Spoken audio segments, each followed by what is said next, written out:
Et c'est très important, en fait, de s'entourer des bonnes personnes. En fait, c'est hyper bateau de dire ça, mais je pense que dès que tu es avec les bonnes personnes, tu réussis mieux à atteindre tes objectifs et plus à te développer. Je me suis rendu compte depuis toujours que je rentrais pas dans des cases et j'ai toujours voulu affirmer ça, même si c'était complexe.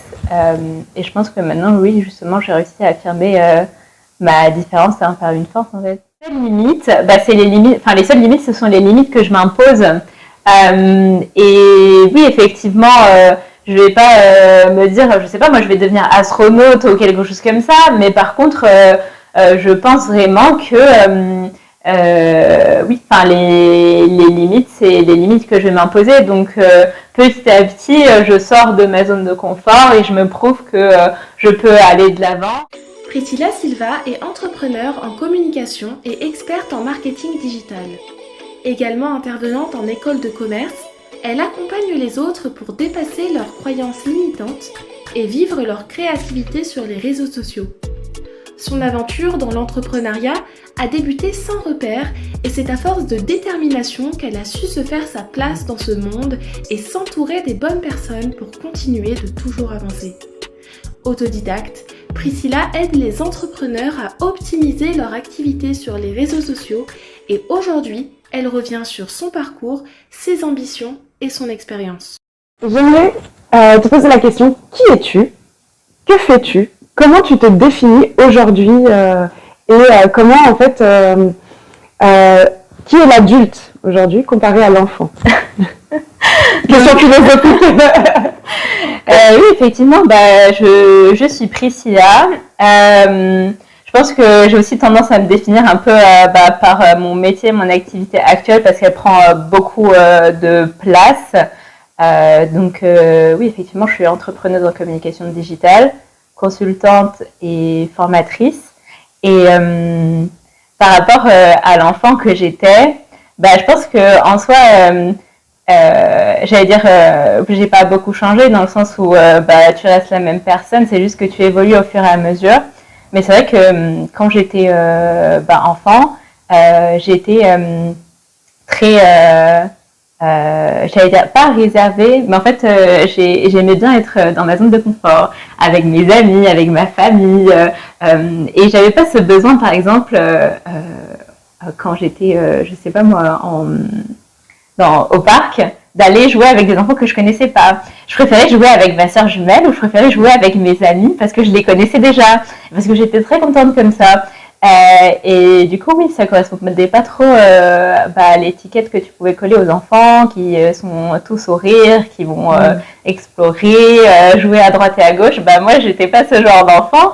J'adorais lire dans la cour, par exemple, et c'est vrai que j'étais la seule enfant qui lisait, avec mes amis, mais c'est des choses comme ça où je me suis rendu compte depuis toujours que je rentrais pas dans des cases et j'ai toujours voulu affirmer ça, même si c'était complexe.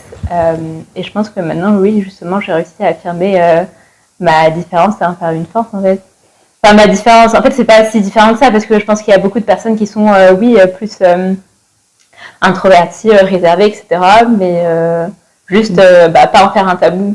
Enfin, je pense qu'il y a des choses qui se voient et justement en parler, ça permet de pas générer de la gêne ou des situations un peu complexes.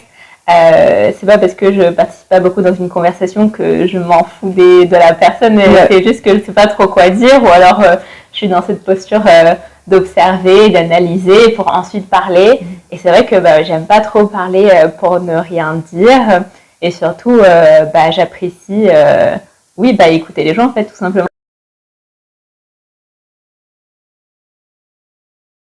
Comment tu as construit ta confiance en toi? En fait, je pense que tout a commencé quand j'avais 23, 24 ans et quand j'ai terminé justement mes études et que j'ai été un peu entre deux mondes, le monde plus jeune adulte, voire adolescent en études, et la partie monde du travail, monde adulte.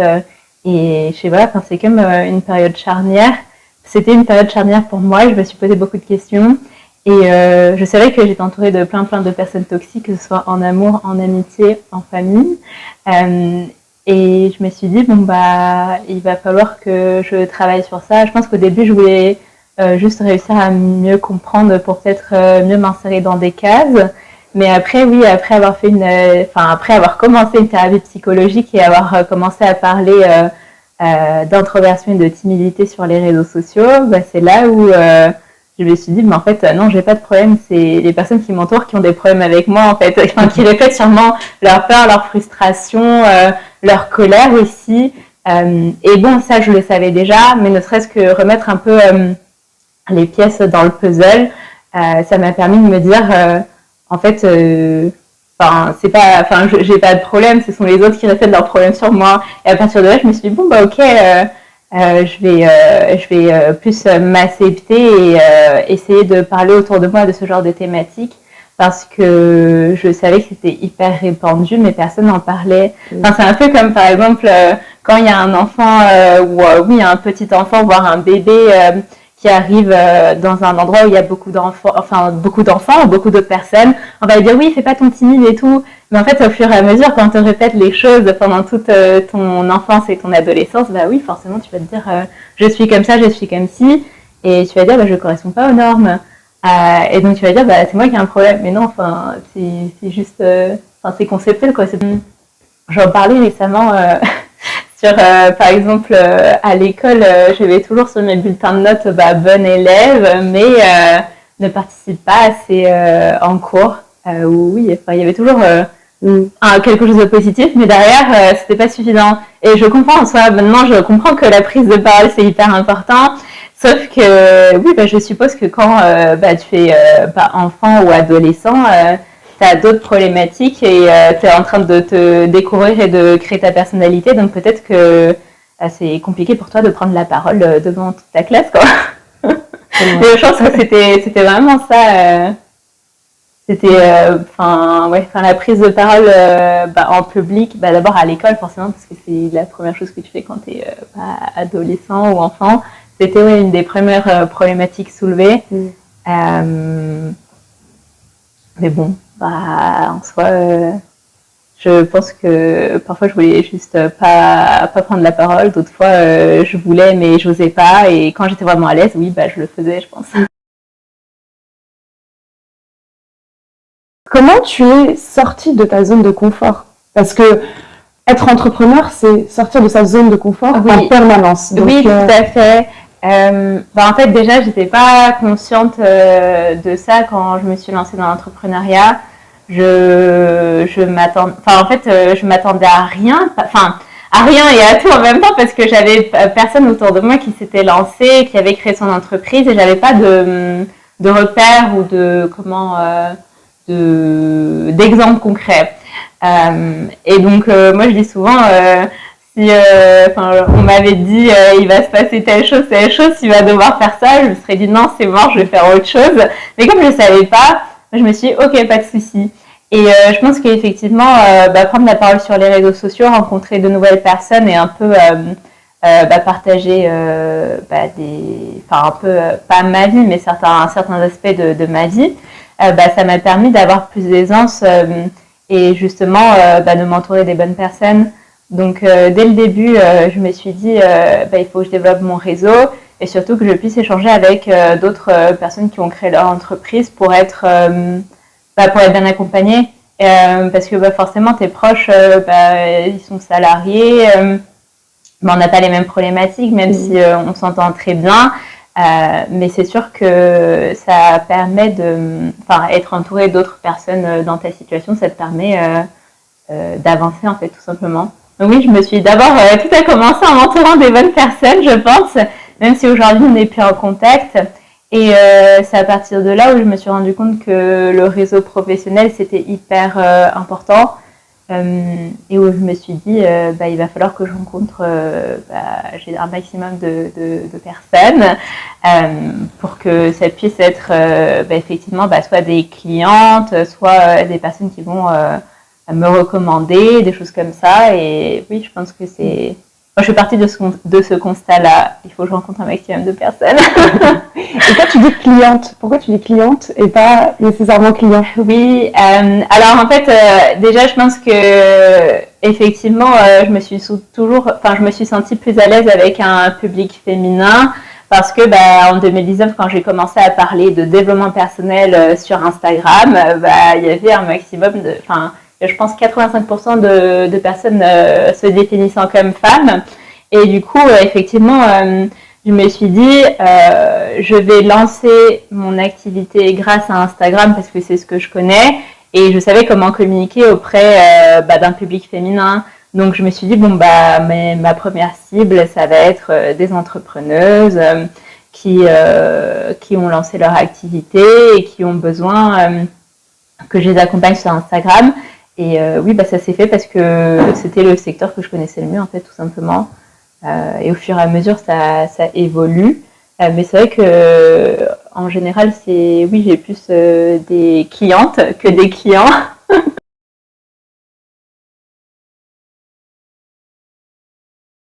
Et comment tu sais quoi dire sur les réseaux?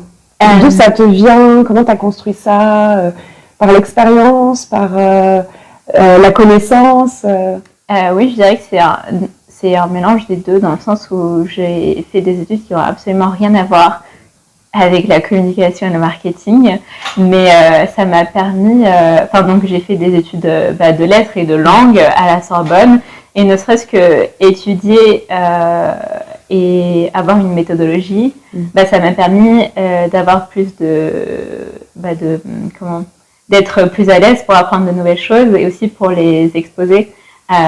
Donc en fait, au début, effectivement, j'avais aucune connaissance en communication.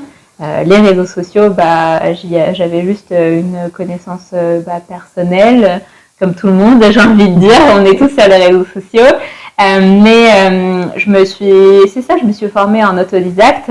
J'ai lu et j'ai vu toutes les ressources qu'il y avait gratuitement. Après, quand j'ai commencé à générer du chiffre d'affaires, je me suis formée auprès d'autres personnes qui étaient de notoriété dans mon activité, dans le secteur de la communication digitale. Et de toute façon, je savais très bien qu'il fallait que je passe par la pratique. Ok, la théorie c'est important effectivement, mais il faut les deux. Donc oui, c'est ça. En fait, ça s'est fait de façon très intuitive, je pense, parce que j'en avais envie et parce que j'ai toujours beaucoup aimé apprendre et aussi mettre en place de nouvelles choses. Donc maintenant quand je vois 4 ans plus tard, je me dis j'ai fait comme ça. En fait, il n'y avait aucun plan, rien de prédéfini. Et ça s'est juste passé comme ça et c'était un apprentissage. Donc forcément, j'ai fait plein d'erreurs, mais je pense que les erreurs, ça fait partie d'un apprentissage et c'est bon signe. Tout à fait. Donc, je ne suis pas coach, je ne suis pas psychologue ni rien. Enfin, ça n'a jamais été ma vocation d'ailleurs, même si je trouve que c'est hyper intéressant. Mais c'est vrai que comme mes clientes, je les ai soit en très petit comité, soit en one-to-one. Ça permet effectivement de parler de tout ce qui est peur, blocage, pensée limitante et tout. Et ne serait-ce qu'être accompagné par quelqu'un et pouvoir échanger, ça leur permet d'avancer et par exemple de se dire « Ah oui, j'osais pas montrer une photo de moi parce que j'étais pas à l'aise avec mon image. » Mais bon, petit à petit, elles avancent sur cet aspect-là et oui, effectivement, le développement personnel, c'est lié au développement professionnel.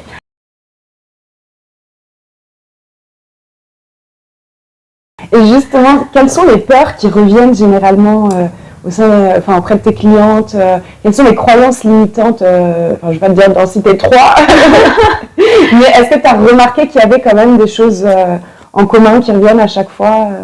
Oui, alors je pense que la première, c'est la peur du jugement des autres, que ce soit sur le physique, mais aussi sur la connaissance. Les personnes ont peur qu'il y ait quelqu'un qui commande leur post LinkedIn et qui dise non mais ça c'est pas bien, alors que en fait en général quand tu lances ta communication, il y a peu de personnes qui regardent ton contenu. Il y a aussi la peur, je pense, d'échouer forcément, mais aussi la peur de réussir et de se dire Oui, enfin, si j'échoue, c'est pas grave, mais si je réussis, peut-être que la situation va être hors de contrôle. C'est un peu ça aussi, c'est que sur les réseaux sociaux, bah, on définit une cible, etc. Mais on ne peut pas savoir qui va lire notre contenu. Donc, ouais, je dirais que c'est les principales peurs.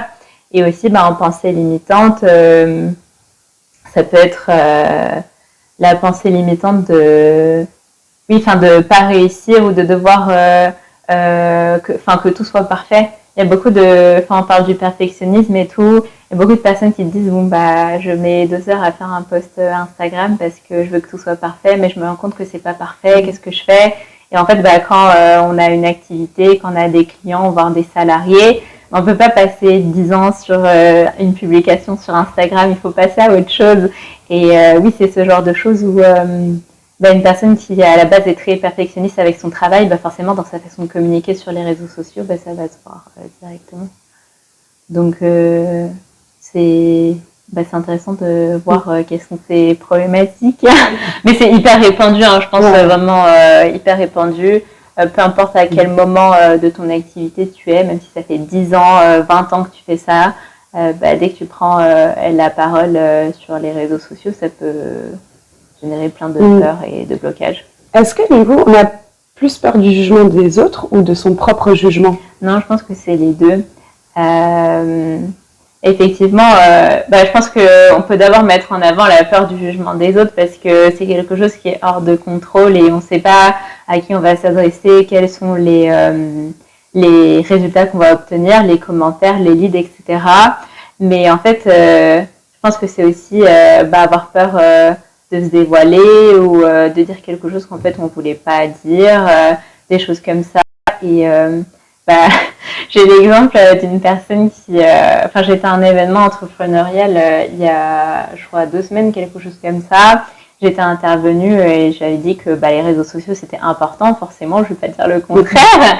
Et au moment de la partie networking, on s'est croisé avec cette personne-là et elle m'a dit « Je ne vais pas te parler parce que je déteste les réseaux sociaux. » Et du coup, bah, ensuite, on a parlé effectivement parce que je lui ai posé des questions.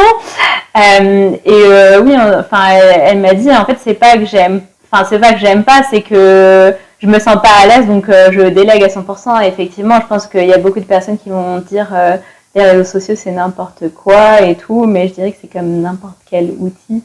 Bien utilisé, ça peut être bénéfique, mal utilisé, bah, c'est inverse, quoi. Donc, je pense qu'il y a, oui, cette peur des autres, cette peur de soi et cette peur de, bah, un peu, j'allais dire, oui, la technologie, bah, je sais pas trop ce que ça va donner, en fait. C'est un outil, mais oui, il y a une part d'inconnu, en fait, tout simplement. Enfin, c'est des algorithmes, on fonctionne pas comme des algorithmes, quoi.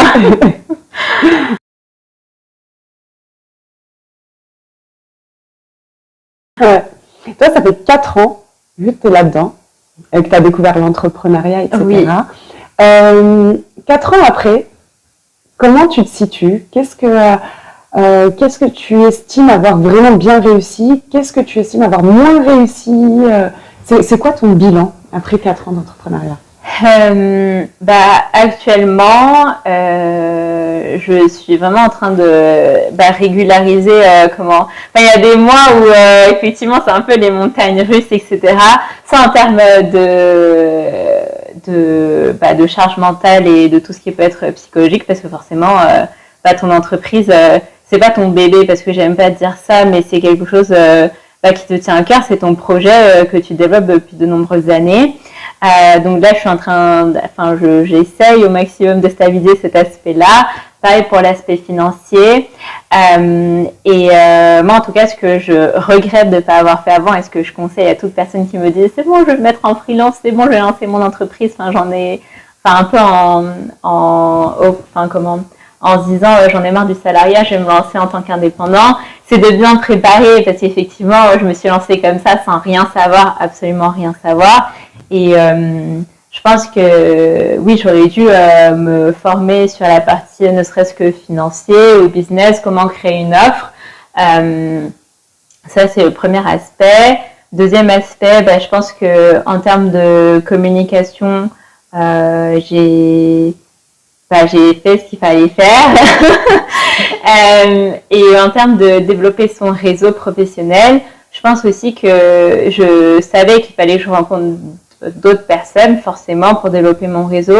Mais je savais pas comment les filtrer. C'est-à-dire que je me disais, plus je rencontre de personnes, mieux c'est. Mais en fait, non, je pense que c'est plus je rencontre de personnes qualifiées, qui sont avancées dans leur projet, qui vont pouvoir te recommander, qui vont pouvoir travailler avec toi et te partager leur expérience, mieux c'est. Mais oui, il vaut mieux, c'est comme pour tout, je pense, il vaut mieux privilégier la qualité que la quantité. Et sinon, non, mais moi, tout ce que je dis toujours aux personnes qui me posent la question, c'est que je pense qu'en tant que salarié, toutes ces années, j'aurais pu beaucoup moins évoluer. Et là, ces années d'entrepreneuriat, ça m'a permis d'évoluer, mais de façon accélérée, parce qu'en fait, j'avais pas le choix.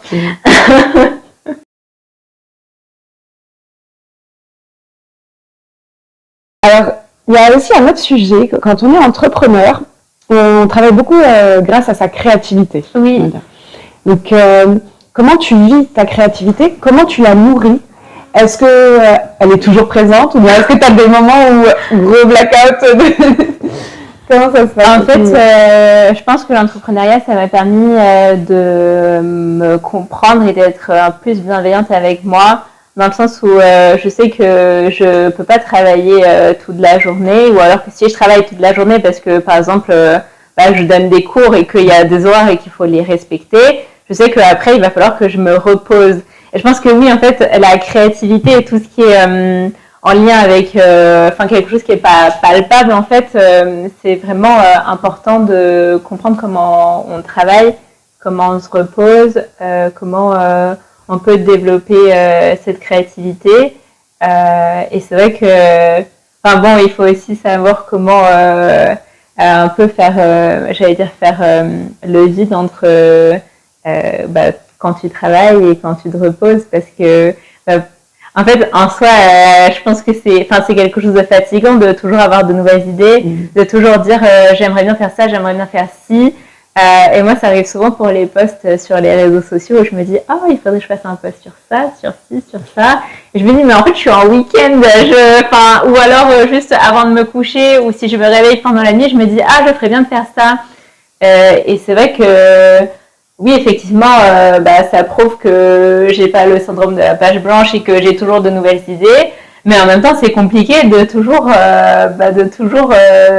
avoir de nouvelles idées, de nouvelles choses à faire, quoi. Donc, je dirais, j'ai pas de nouvelles idées. Je vais faire une nouvelle idée business, je vais tout lâcher, faire quelque chose. C'est des idées assez propres à mon activité, quoi. Des nouveaux posts, par exemple, des nouveaux contenus, de nouveaux partenariats. Mais n'empêche que c'est quand même assez fatigant, que oui, ça peut tourner en boucle dans ma tête le soir et de me dire ok, il faut que je l'écrive ou alors que je passe à autre chose parce que comment je vais faire avec ça. Donc c'est bien se connaître et essayer de de pas que ton énergie ne soit pas mangée à cause de ça, quoi. Mais franchement, c'est compliqué, je pense. Et justement, comment tu la recharges, cette énergie? Est-ce que tu as des petits rituels? Est-ce qu'il y a des choses dont tu as besoin? Je sais pas, partir en pleine nature? En fait, moi, j'ai besoin de recharger justement mes batteries, si je veux dire ça comme ça. Soit toute seule, soit avec des personnes très proches, donc avec mon conjoint, avec ma sœur. Et c'est vrai que en même temps, tout ce qui est relations sociales, ça me plaît beaucoup, mais ça me fatigue beaucoup. Donc, je pense que c'est aussi une question de connaissance de soi et de savoir dans quelle situation ça va te stresser, ça va te fatiguer. Et te dire, par exemple, si tu as un événement entrepreneurial lundi, en fait, j'anime des événements et ça me fatigue beaucoup, mais ça me donne plein d'énergie en même temps. En fait, c'est hyper bizarre. Et je me dis le jour suivant je vais rester à la maison, je vais pas prévoir de rendez-vous, de choses comme ça. C'est trouver un équilibre, en fait. Je pense vraiment trouver un équilibre, et ça s'apprend au fur et à mesure. Et oui, au début je pense que je me disais je vais travailler au maximum, mais après je me suis rendu compte que ça ne fonctionnait pas comme ça et qu'il fallait que je respecte mon énergie, justement.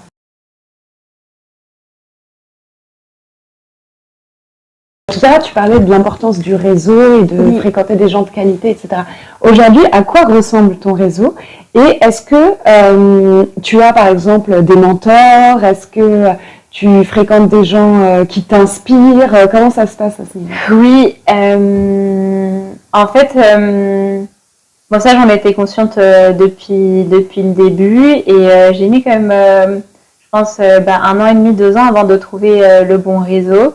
Je me suis entourée de femmes déjà qui sont plus âgées que moi et donc elles ont plus d'expérience professionnelle, elles ont plus d'expérience dans la vie et effectivement il y en a certaines qui viennent à peine de lancer leur activité ou d'autres qui sont à peu près 3, 4, 5 ans comme moi et d'autres qui sont en activité libérale depuis beaucoup plus longtemps.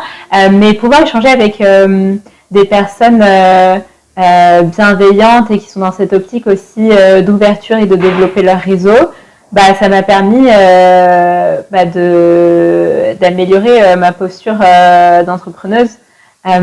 Et c'est pour ça que je disais tout à l'heure, c'est important de choisir avec qui on développe son réseau professionnel parce que notre temps est limité. Moi, en l'occurrence, mon énergie est limitée et pour moi, c'était vraiment très important de trouver les bonnes personnes. Donc, je pense qu'en fin de compte aussi, qui ressemble, s'assemble dans le sens où on avait les mêmes problématiques, les mêmes envies, cette même envie de rencontrer l'autre et de s'aider et d'échanger. Et donc, ça me fait bizarre de me dire que, en fait, j'ai adhéré à ce réseau-là il y a 7 mois, même pas.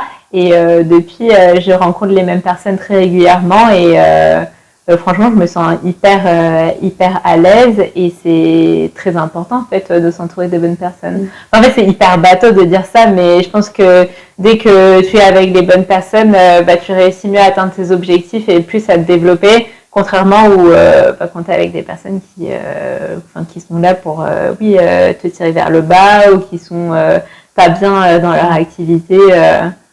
Oui, effectivement, tu fais pas bon ménage. C'est sûr. Il y a quelque chose que j'ai remarqué, c'est qu'avant, les femmes étaient souvent mises en rivalité. Oui. Alors qu'aujourd'hui, on assiste à une ère de la sororité. Oui. Et comment tu le vis, ça, dans l'entrepreneuriat? Est-ce que tu sens que c'est quelque chose qui existe vraiment dans l'entrepreneuriat ou bien est-ce que ça va être plus dans ton réseau, d'amis, ou bien dans les deux?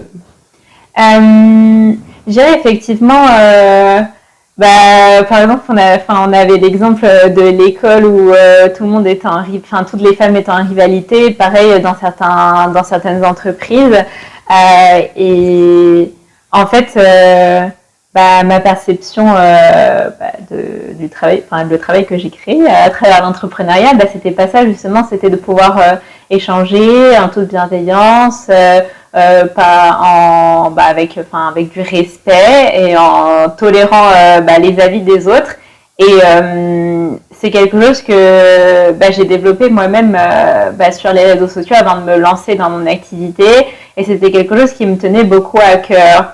Et c'est vrai que actuellement, par exemple, quelque chose de bête, c'est que, bête non, mais de représentatif, c'est que par exemple sur les réseaux sociaux, j'ai jamais eu de personnes qui ont réagi négativement, qui m'ont envoyé des messages négatifs, parce que justement, j'essaie de prôner au maximum cette bienveillance, cette empathie. Effectivement, on l'a défini en tant que sororité par rapport aux femmes ou en tant que, bienveillance et empathie avec des personnes, aussi bien hommes, femmes, peu importe. Donc, je dirais que aujourd'hui, en tout cas dans le réseau que je me suis créé, oui, effectivement, il y a beaucoup de bienveillance et d'empathie et donc de sororité. Mais je pense qu'aussi, ça dépend du type de personne avec qui on se rassemble.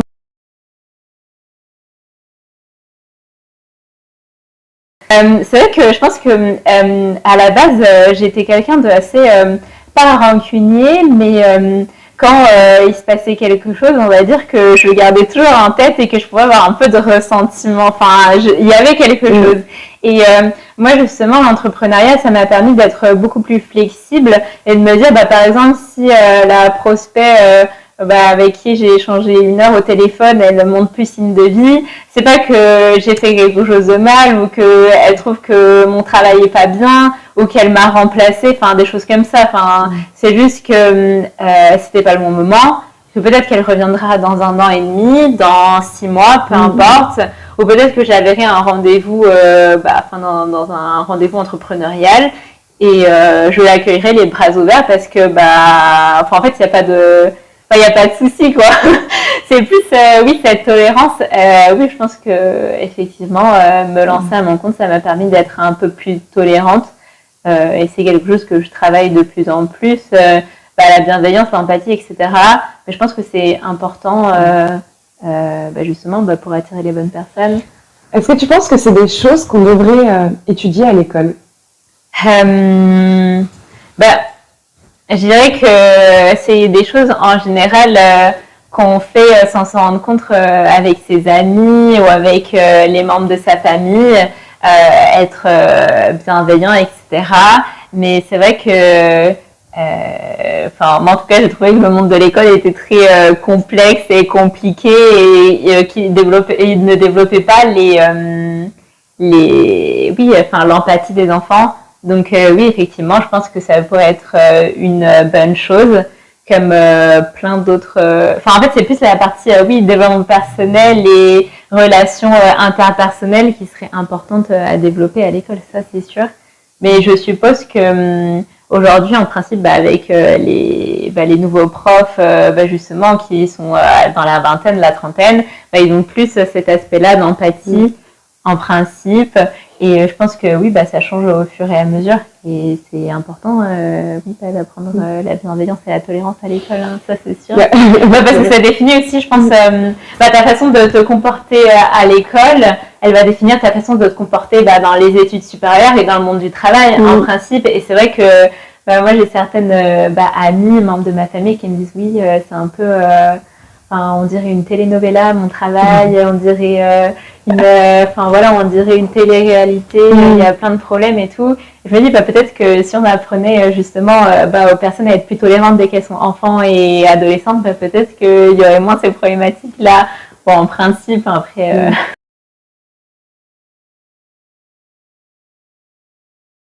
Et justement, ton entourage, comment, parce que tu disais tout à l'heure que tu n'es pas forcément entouré d'entrepreneurs dans ta famille, tes amis, etc.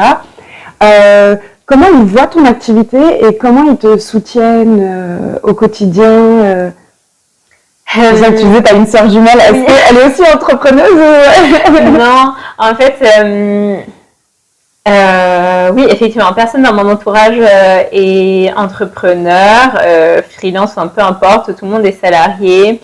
Et je pense qu'en soi, il y a certaines problématiques qui reviennent comme la gestion de vie privée, vie professionnelle. Je pense que ça, c'est un peu le sujet qui est propre à chacun. Donc, pour certaines choses, ils peuvent me comprendre. Pour d'autres choses, ils me comprennent moins bien. Mais ça n'empêche que, comme j'ai un peu fait le tri dans mes relations familiales et amicales, les personnes avec qui je suis amie, elles vont être plus dans une optique, d'encouragement, de bienveillance. Si ça va pas bien, juste d'en parler. Et je pense que, aussi, je pense que quand on échange avec des personnes qui soient dans ton secteur d'activité ou pas, qui te ressemblent ou pas, c'est juste pouvoir échanger et avoir justement une oreille bienveillante. En fait, on ne cherche pas spécialement de solution. Enfin, même quand j'échange avec des personnes qui sont entrepreneuses et avec qui on a plein de problématiques en commun,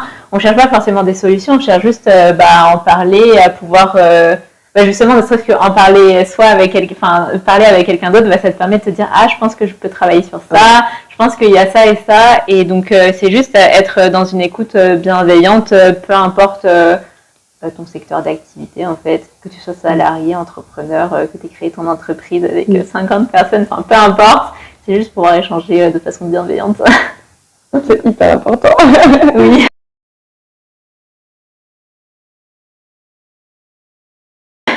Tu prévois quoi pour la suite? Est-ce que tu as déjà d'autres projets parce que je sais qu'en général, dans le monde de l'entrepreneuriat, on commence quelque chose et puis après, il y a 1000 idées qui arrivent et puis on s'imagine bifurquer à droite, à gauche, etc. Est-ce que déjà, tu as de nouvelles ambitions ou est-ce que tu te dis, je veux me concentrer sur cette activité que je fais aujourd'hui, la développer davantage, peut-être avoir une agence avec justement des salariés, etc. À quoi ressemble la suite En fait, il y a plusieurs choses. La première, c'est qu'effectivement, là, j'arrive à une période où je réussis à vivre de mon activité et ce que j'aimerais, c'est pérenniser au maximum. Et je sais que forcément, c'est en lien avec, avec mon réseau, avec des missions, etc. Et ce que j'aimerais là développer, on va dire, court terme, sur les 6 prochains mois, 1 an, c'est plus l'aspect formation en école de commerce, en école, en centre de formation, parce que ça rejoint les études que j'ai faites qui étaient très théoriques et qui étaient faites en fait pour devenir prof à la fac. Donc maintenant, à l'époque, je voyais pas le lien. Maintenant, je vois parfaitement le lien. Je me rends compte que effectivement, transmettre et enseigner, c'est quelque chose qui me plaît beaucoup. Et à partir de là, je me suis dit, alors peut-être que ça se fera ou ça se fera pas. Ce serait plus, être, effectivement, continuer d'être dans la formation, mais à plus grande échelle, donc en ouvrant une école ou un centre de formation. Et la partie réseau professionnel aussi, ça m'intéresse beaucoup. Donc effectivement, je me dis, dans plusieurs années, pourquoi pas créer mon propre réseau. Mon propre réseau business, réseau d'entrepreneurs. Donc franchement, à voir, mais c'est des choses qui m'intéressent beaucoup actuellement. Et aussi avoir les opportunités. Je pense qu'effectivement, c'est important de planifier. Mais il y a des choses, par exemple, en l'année 2024, que je n'aurais jamais cru que j'allais faire et que je fais maintenant. Et je suis très contente et ça me donne de nouvelles idées, quoi. Donc je pense que c'est ça qui est intéressant quand tu es entrepreneur, c'est de pouvoir... pas te rester dans une case et rester dans une fiche de poste, par exemple, de pouvoir évoluer, d'avoir d'autres idées. Donc oui, ces deux aspects-là, soit l'école, soit le réseau d'entrepreneurs, ça me dit bien. Donc on verra bien. On verra bien ce que je me réserve pour la suite. Est-ce que tu te dis, tout est possible? Oui, je pense que... en fait, ce que je disais souvent... je sais pas, je le dis moi, mais je pense encore, c'est que la seule limite, c'est les limites, les seules limites, ce sont les limites que je m'impose. Et oui, effectivement, je vais pas me dire, je sais pas, moi je vais devenir astronaute ou quelque chose comme ça, mais par contre, je pense vraiment que les limites, c'est les limites que je vais m'imposer. Donc petit à petit, je sors de ma zone de confort et je me prouve que je peux aller de l'avant. Mais ça, je le sais. Je le sais, hein, mais il y a besoin, je pense, d'avoir des éléments concrets. Et c'est vrai que quand, aujourd'hui, je me dis, il y a 1 an, j'aurais jamais pu faire ça. Il y a 2 ans, encore moins. Et je vois à quel point j'évolue, et à quel point ça me fait plaisir, et à quel point je suis alignée en fait avec qui je suis. Que oui, effectivement, je me dis, effectivement, il n'y a pas de limite. Mais bon, après, peut-être que je dirais non, en fait, je me trompais. Mais bon, au moins, je pense que quelque chose aussi qui m'anime et dont j'étais consciente dès le début, c'est que je me suis dit, je vais essayer, on va voir où est-ce que ça me mène, et peu importe le résultat, du moment que j'essaye et que je reste pas avec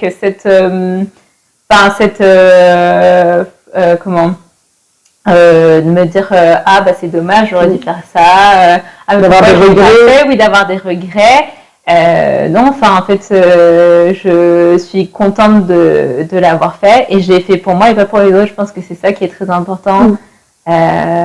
Donc c'est pour ça aussi que je pense que j'ai tendance à dire, pour moi, le développement personnel et professionnel sont très liés. C'est parce qu'effectivement, les choses, je les fais pas pour mes parents, pour mes amis, pour ma famille. Je les fais pour moi et parce que je suis contente de le faire et parce que je m'épanouis comme ça. Donc voilà, effectivement, je dirais, il n'y a pas de limite.